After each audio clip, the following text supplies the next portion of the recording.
Over the past year, a lot of people have been talking about the 1% versus the 99%.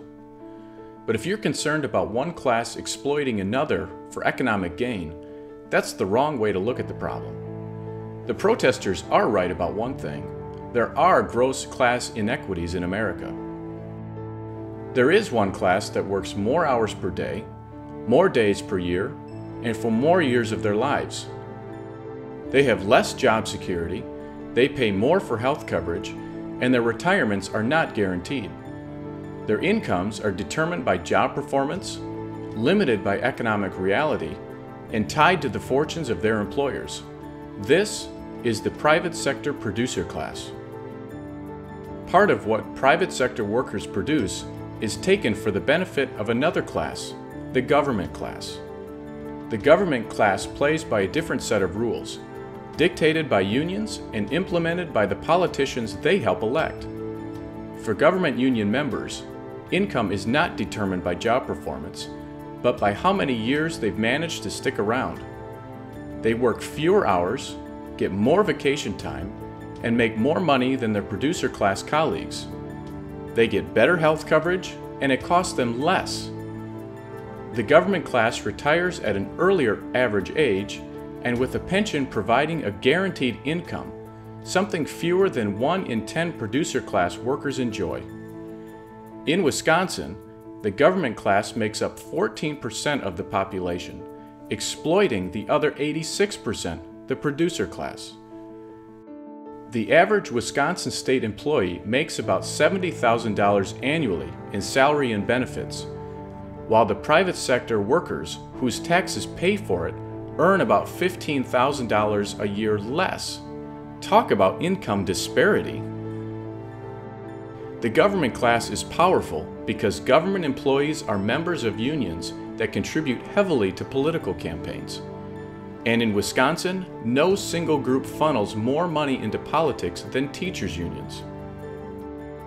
As the producer class struggled with the dismal economy, Milwaukee public school teachers were rewarded for their political support by getting a 5% pay increase for the current school year. Compared to the producer class, Milwaukee's teachers are getting a pretty sweet deal. When school's in session, teachers work almost 4 hours less each week than the standard private sector employee does. And instead of getting the usual 2 weeks off each year, Milwaukee teachers enjoy 14 weeks of vacation. All told, the typical producer class employee works well over 600 hours a year more than the typical government school employee. You would think with this workload, total compensation for government school teachers would be a lot less than for private sector workers. But when you add salary, retirement, and health benefits, a first-year teacher's total compensation is almost $56 per contracted hour worked. For a fifth-year teacher, it's over $60 an hour. A 10th-year teacher, more than $66 an hour. And teachers retire sooner too, at the average age of 57. If that sounds generous to you, you're not alone. Producer class workers earn less than $735 a week. For a typical 40-hour week, that works out to just over $18 an hour. Of course, there's a cost to all this generosity. If you're in the producer class, you're working harder than ever to pay for it all. And yet, mobs of government workers have besieged the Capitol for months, complaining that you're not working hard enough or long enough, and that you need to pay even more. Government employees make up a small sliver of Wisconsin's workforce, just 14%, and it's time they stop pushing the other 86% of us around.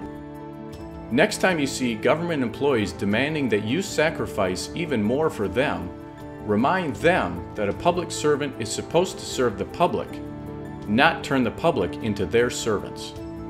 For more information, visit eagnews.org.